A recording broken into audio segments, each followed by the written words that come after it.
Morning students, welcome to social science class. Today we are going to do chapter 14 from history section, regional powers. Region means an area. So regional power means the kingdoms that established in a particular region during the 15th century. Okay, so here we are going to discuss about the kingdoms those were established due to the weakening of Delhi सल्तनत. दिल्ली सल्तनत के week होने के कारण जो kingdoms emerge हुए, establish हुए, हम उन किंगडम्स के बारे में यहाँ पर रीड करेंगे. Okay. After weakening the Delhi सल्तनत, sultans were not able to provide effective supervision over the southern province. जो इंडिया का सदर्न पार्ट है उस पार्ट में सुल्तान जो था, मोहम्मद बिन तुगलक के बाद जो सुल्तान आए वो एबल नहीं थे कि वो इंडिया पर, सदर्न इंडिया पर, एरिया पर कंट्रोल कर सकें. And because of this many new kingdoms emerged in South India. Those were Vijayanagar, Bahmani Kingdom, Ahom, Mewar, Marwar, Kashmir.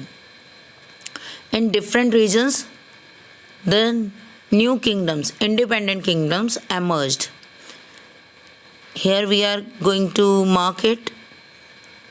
Firstly, I am going to mark Kashmir here. Okay. Kashmir, then Mewar, Marwar. Clear? Then Bahmani Kingdom, Vijayanagar Empire. Okay. So these are the new kingdoms. Those were emerged in India after the weakening of Delhi Sultanate.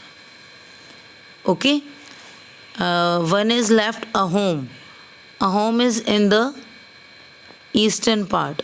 जो असम का area है that is called Ahoms in 15th century. Okay. So we have discussed about 5 kingdoms. Those were Vijayanagar, Bahmani, Ahoms, Mewar, Marwar and Kashmir. Okay, so in this chapter we are going to discuss these kingdoms. Clear? And these you have to mark in the political map of India. So do these in your political map of India. Kashmir, we all know about Kashmir.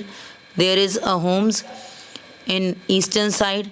In western side there is Marwar and Mewar.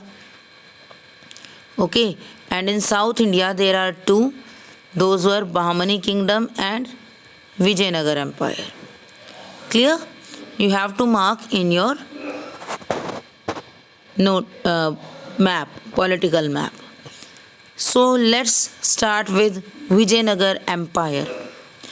It is also known as Hampi in modern time. आज के time में ये हम्पी कहा जाता है. Okay. Vijayanagar kingdom was founded by the sons of Sangam, Harihar and Bukka in 1336. Okay, and they did this because of their guru. Their guru Vidyarayana inspired them to establish an independent Hindu state of Vidyanagar या Vijayanagar on the bank of river Tungabhadra.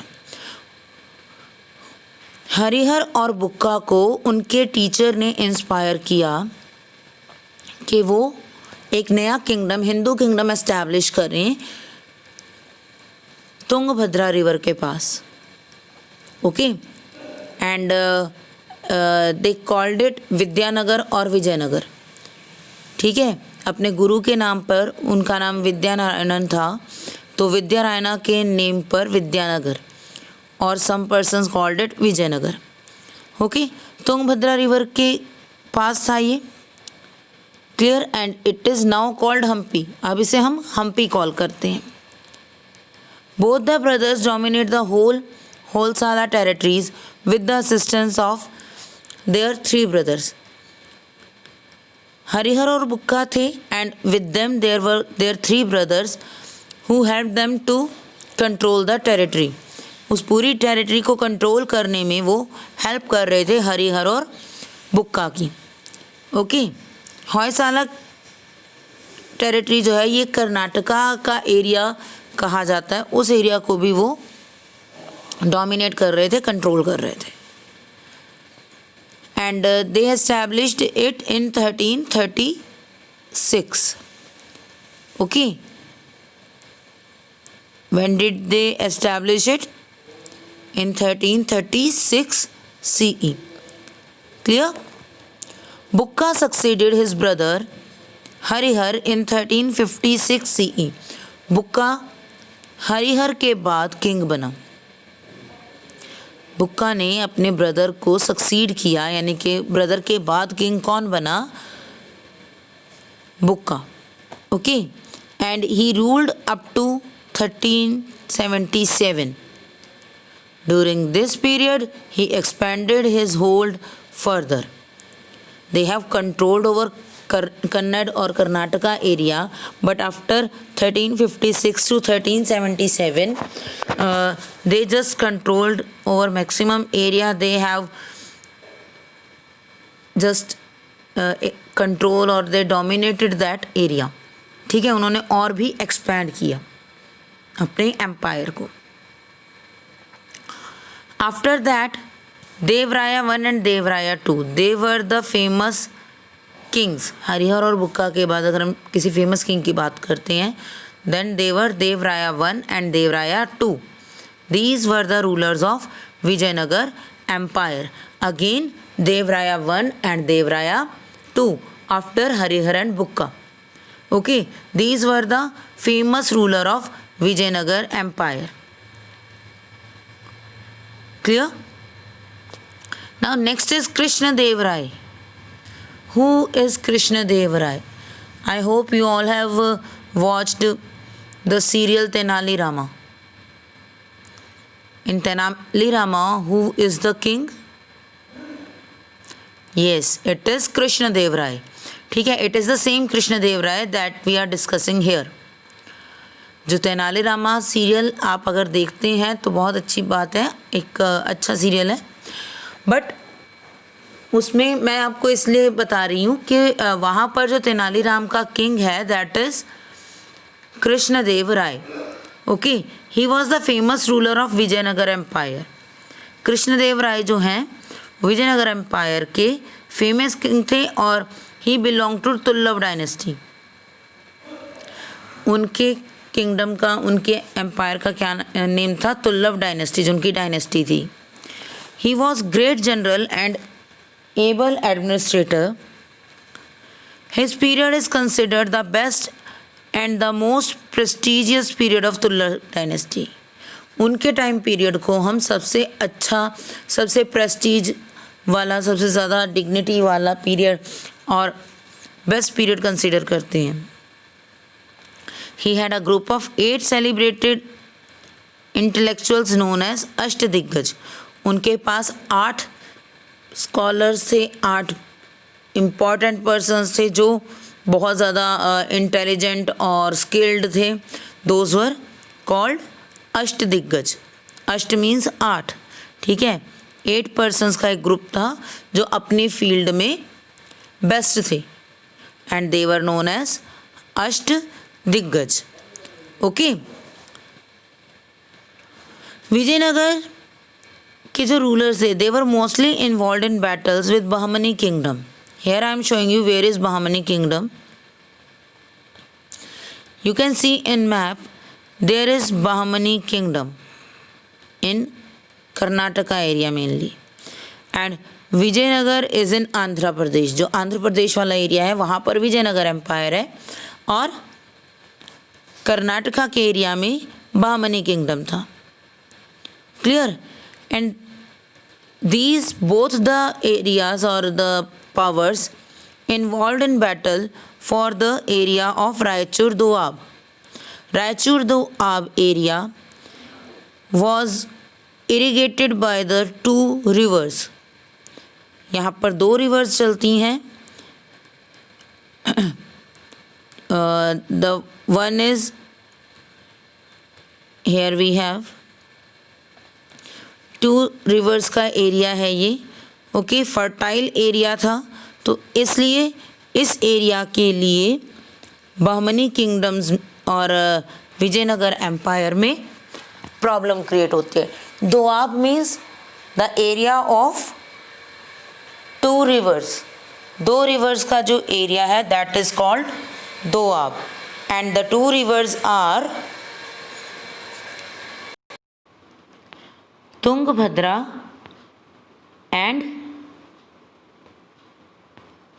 Tungabhadra and Krishna. These are the two rivers. और ये दो reverse जो हैं ये fertile करती हैं रायचूर दोआब को. इन टू रिवर्स के बीच में ये जो एरिया है that is Raichur Doab. Okay, these two rivers make it fertile. So for this fertile area, to control this area, Vijayanagar and Bahmani kingdom were involved in battle. Okay.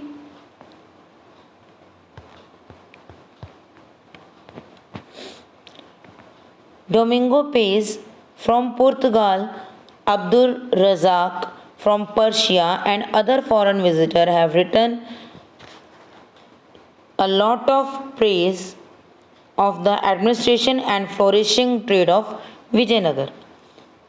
Persia से आने वाले लोग, पुर्तगाल से आने वाले पर्सन्स जो भी थे, they have written a lot of in the praise of Vijayanagar. Clear? Let's read about, do you know? Krishna Deva Rai used to dress up as a common man and roam around his kingdom at night to know the problems of his subject. Krishna Deva Rai used to roam in simple dress, common person's dress, to know about the problems. Krishna Deva Rai was a king, we have discussed that, but he used to roam. वो घूमना पसंद करते थे, ज़्यादातर घूमते थे रात के टाइम पर अपने कॉमन ड्रेस में, नॉर्मल पर्सन्स की तरह ड्रेसअप होकर. ठीक है, so that no one can recognise him. कोई पहचान ना सके कि हु इज़ दैट पर्सन, तो उन्हें लोगों की प्रॉब्लम्स अच्छे से पता चलेंगी. That is the main reason behind that. Okay, to know the problems of people he just dress up like a common man and roam in his kingdom.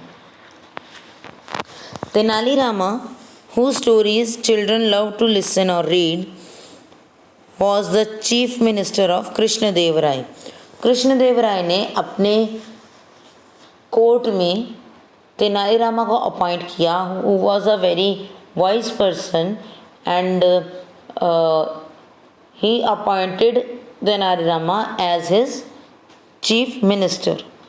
Okay, Tenali Rama was the part of Ashtadiggaj. Clear? So let's start with the administration. The head of the state was king. We all know that. At that time, who was the head of the state? It was king. He ruled with the help of council with included eminent nobles appointed by him. He was not only responsible for the administration, he had a council of minister. जैसे आजकल भी हमारे पास, हमारे prime minister के पास council of minister है, same like that king had also a council of minister, and the minister helped him और advised him for the administration or for taking the important decision. These ministers were appointed by the king itself. ये minister king appoint करता था जिनकी कोई quality पसंद आ जाती है या जो किसी वर्क में स्किल्ड हैं, कुछ अच्छा कर रहे हैं, तो that person appointed as ministers. Okay. The king was the chief of administration, army and judiciary. King के पास पूरी पावर्स थी, एडमिनिस्ट्रेशन वर्क उसके अंडर कंट्रोल था, आर्मी उसकी थी, मतलब head of the army was king, and judiciary का हेड, जो कोर्ट होते हैं, जजेस, जहाँ पर डिसीजन दिए जाते हैं that it is right, it is wrong, it is also under the king. The council could advise the king, but the king was not bound to act upon it. Council जो थी, जो ministers थे, they can advise king, वो अपनी बात king के सामने रख सकते थे that it is the correct one, you have to do work according that, but it is up to king that he may or may not accept it. He was not bound to do work according to the advice of Council of Ministers. Okay. King को advice करना duty थी ministers की, but king उनकी बात माने ये कोई ज़रूरी नहीं था. Okay. The coins of that period indicate that king followed Vaishnavism. उस टाइम के जो कॉइन्स हैं उससे पता चलता है कि किंग वैष्णविज्म को फॉलो कर रहे थे. ओके. यू कैन सी यहाँ पर लिखा हुआ है श्री कृष्णा जा, तो पता चल रहा है कि वो हिंदुइज्म में वैष्णविज्म को फॉलो कर रहे थे. Okay. And here is, do you know, the empire was divided into province. Province, I have told you before that these are the small parts. पूरे बड़े एरिया को small parts में divide कर लेते हैं, and these parts are known as provinces. तो parts में divide किया था विजयनगर को. Firstly राज्यास that were called provinces, फिर कोट्टम जिसे हम district कहते हैं, हर state की districts होती हैं. उसके बाद नाडु जैसे ग्रुप ऑफ विलेजेस कहा जाता था, block we can say, or grama means a single village. There are 4 parts. Okay. And they those were rajyas, kottam, nadu and gram.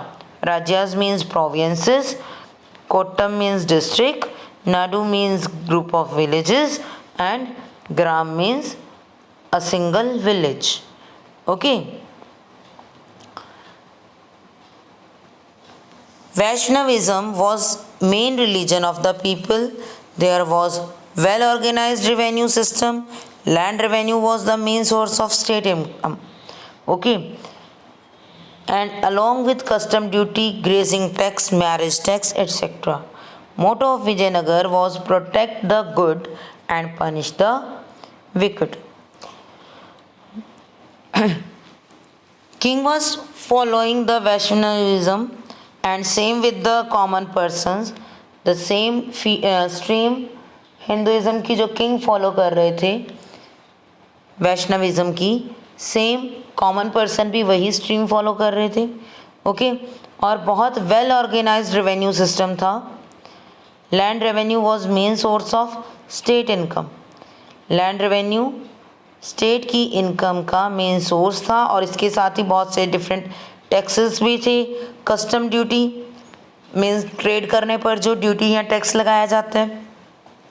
Grazing tax means जो एनिमल ग्रेजिंग करते हैं फील्ड पर, ओपन फील्ड पर. The open field was belong to king. Okay. तो king की field को जब वो ग्रेज कर रहे हैं वहाँ पर, तो इसका टैक्स भी पे करना पड़ता था. एंड मैरिज टैक्स ऑल्सो, कि आप मैरिज पर जो एक्सपेंसेस कर रहे हैं उसके अकॉर्डिंग टैक्स पे करना पड़ता था. Okay. And the motto, main aim जो है of Vijayanagar was protect the good हमेशा अच्छे पर्सन को प्रोटेक्ट करो एंड पनिश द विकेड, और जो गलत है, जो रॉन्ग है, उसे पनिश किया जाए.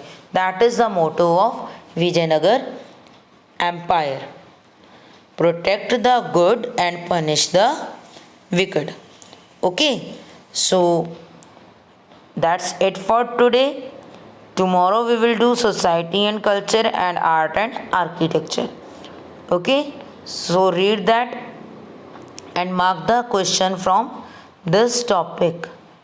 We will discuss in our next class. Okay, so that's it for today. Thank you and have a nice day.